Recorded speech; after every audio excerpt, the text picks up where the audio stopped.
Hola, ¿qué tal? Bienvenidos a un nuevo video para el canal en el cual resolveremos el siguiente ejercicio que dice así. Determine la magnitud y el sentido del momento de la fuerza de 800 newtons respecto al punto A. Y aquí tenemos el diagrama en el cual debemos calcular el momento respecto al punto A y nos indican la fuerza. Tenemos un ángulo de 38 grados y nos dan las siguientes distancias. La metodología que seguiremos para resolver el siguiente problema será dibujar la línea de acción de la fuerza como está aquí a continuación y posteriormente vamos a trazar una distancia perpendicular a esta línea. La distancia perpendicular tendrá un ángulo de 90 grados con respecto a esta línea y la denotaremos con una letra D minúscula. Recordemos que la fórmula del momento va a ser igual a la fuerza por la distancia perpendicular a la línea de acción de la fuerza, que como ya la hemos trazado anteriormente.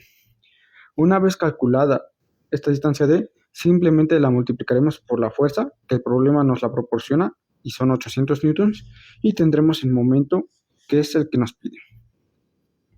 Lo primero que haremos será calcular la distancia desde este punto hasta este punto y lo haremos muy fácilmente con el teorema de Pitágoras, teniendo la raíz cuadrada de esta componente que es 0.5 al cuadrado más 0.6 al cuadrado. La raíz de esta suma nos dará 0.78. Después procederemos a calcular este ángulo alfa. Como tenemos en nuestro triángulo rectángulo el cateto opuesto y el cateto adyacente, la función trigonométrica que nos ayudará a calcular el ángulo alfa será la tangente. Recordemos que la tangente de un ángulo va a ser igual al cateto opuesto sobre el cateto adyacente. Entonces procedemos a hacer la siguiente operación aquí, 0.6 sobre 0.5, y al ingresarla a la calculadora como tangente inversa nos dará un ángulo alfa de 50.19 grados. A continuación debemos calcular el siguiente ángulo, que es el ángulo θ. Como podemos observar aquí, por ángulos alternos internos, tenemos que este 38 grados sería igual a este 38 grados.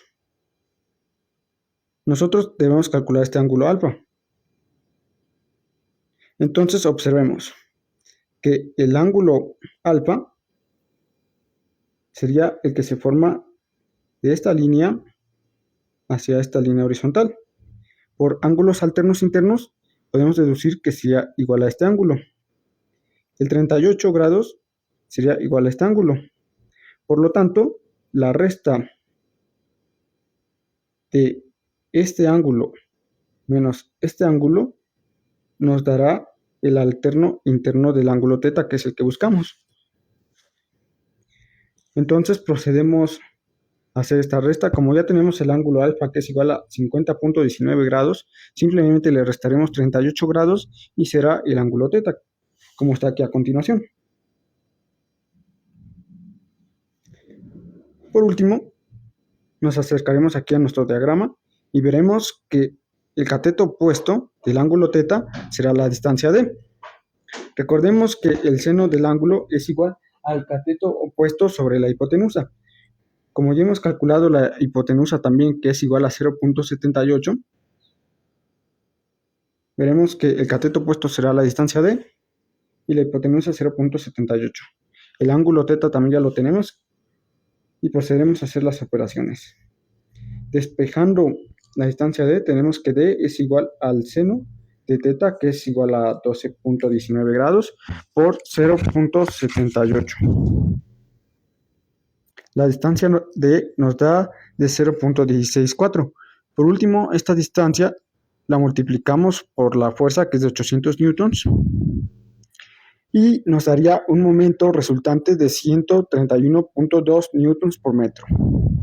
Lo último que quedaría por hacer sería calcular el sentido del momento, ya sea positivo o negativo.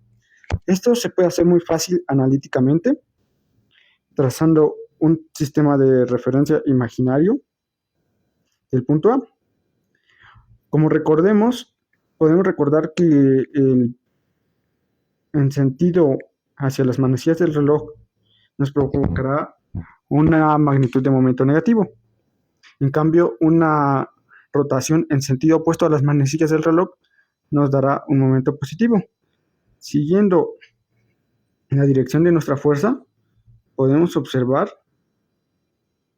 que ésta va a tender a girar hacia el sentido de las manecillas del reloj. Como podemos recordar, el sentido de las manecillas del reloj nos dará un signo negativo que anotaremos aquí. Y esa sería la solución del problema. Espero que les haya sido útil y muchas gracias por ver.